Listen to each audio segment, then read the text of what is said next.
আমরা বস OBC general UR category. আমাদের থেকে অন্যান্য জাতি যারা আছেন তারা একটু দূরত্ব বজায় রাখবেন, কারণ আমরা ভিন্ন গ্রহ থেকে এসেছি। আমরা হচ্ছে এলিয়েন, আমাদের রক্ত হচ্ছে কালো, তাই আমাদের রক্ত বিষাক্ত। এই কারণে হয়তো আমাদের রক্ত সমাজে কোনো কাজে আসে না। আর আমরা হচ্ছে সমাজের সবচেয়ে ধনী ব্যক্তি, এই কারণে সমাজের বিভিন্ন সুযোগ সুবিধা থেকে আমরা বঞ্চিত থাকি সবসময়। তার কারণ হচ্ছে সংবিধান।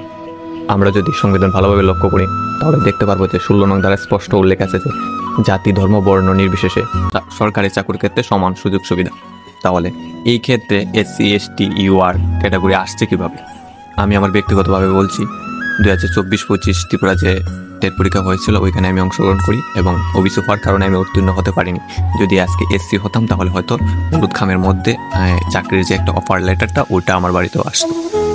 শুধুমাত্র আমি না, আমি ছাড়া অন্যান্য শিক্ষার্থী যারা আছে যারা ওবিসি ইউআর ক্যাটাগরির মধ্যে পড়ে তারা 84, 85, 86, 87, 88, 89 পেয়েও তারা শিক্ষাগত যোগ্যতা রাখতে পারেনি, শুধুমাত্র ওবিসি হওয়ার কারণে বা অন্যান্য ক্যাটাগরি হওয়ার কারণে।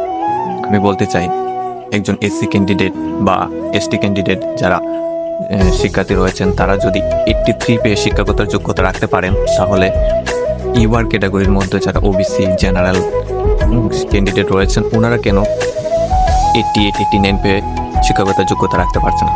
তার মূল কারণ হচ্ছে সংবিধান। আপনারা ভালোভাবে বিচার করে দেখুন, একজন এসসি বা এসটি ক্যান্ডিডেট 83 পেয়ে শিক্ষাগত যোগ্যতা রাখছে, অপরদিকে 89 পেয়েও ওবিসি বা জেনারেল ক্যান্ডিডেটের সদস্য বা ছাত্রছাত্রীরা শিক্ষাগত যোগ্যতা রাখতে পারছে না।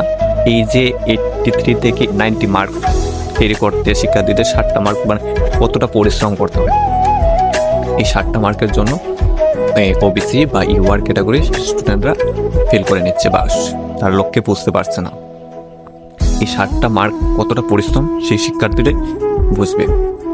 আরেকটা জিনিস ভালোভাবে লক্ষ্য করে দেখবেন যে এসসি বা এসটি ক্যান্ডিডেট যারা 83 পেয়ে যে শিক্ষাগত যোগ্যতা রাখছে, আর অন্যদিকে যারা 89 পেয়েও শিক্ষাগত যোগ্যতা রাখতে পারেনি, তাদের গুণগত মান বিচার করে দেখবেন যে আমি গ্যারেন্টি দিয়ে বলতে পারবো যে এই 89 পাওয়া ছাত্রছাত্রীদের গুণগত মানটা অনেকটা বেশি হবে। আপনাদের মতে জানি না কোনটা বেশি হবে।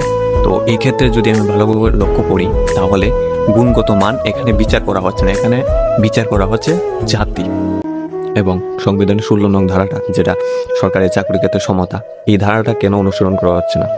তাই আমি সর্বশেষে বলতে চাই যে সরকারি চাকরির ক্ষেত্রে আদৌ কি যোগ্যতা প্রয়োজন নাকি জাতি প্রয়োজন? হয়তো উপরে সমস্ত বিষয়গুলো আমার কাছে অজানা। যদি কোনো বিশেষজ্ঞ থেকে থাকেন তাহলে আমাকে স্পষ্ট বিষয়গুলো একটু বুঝিয়ে দিবেন। বুঝিয়ে দিলে আমি বাধিত হতাম। ধন্যবাদ।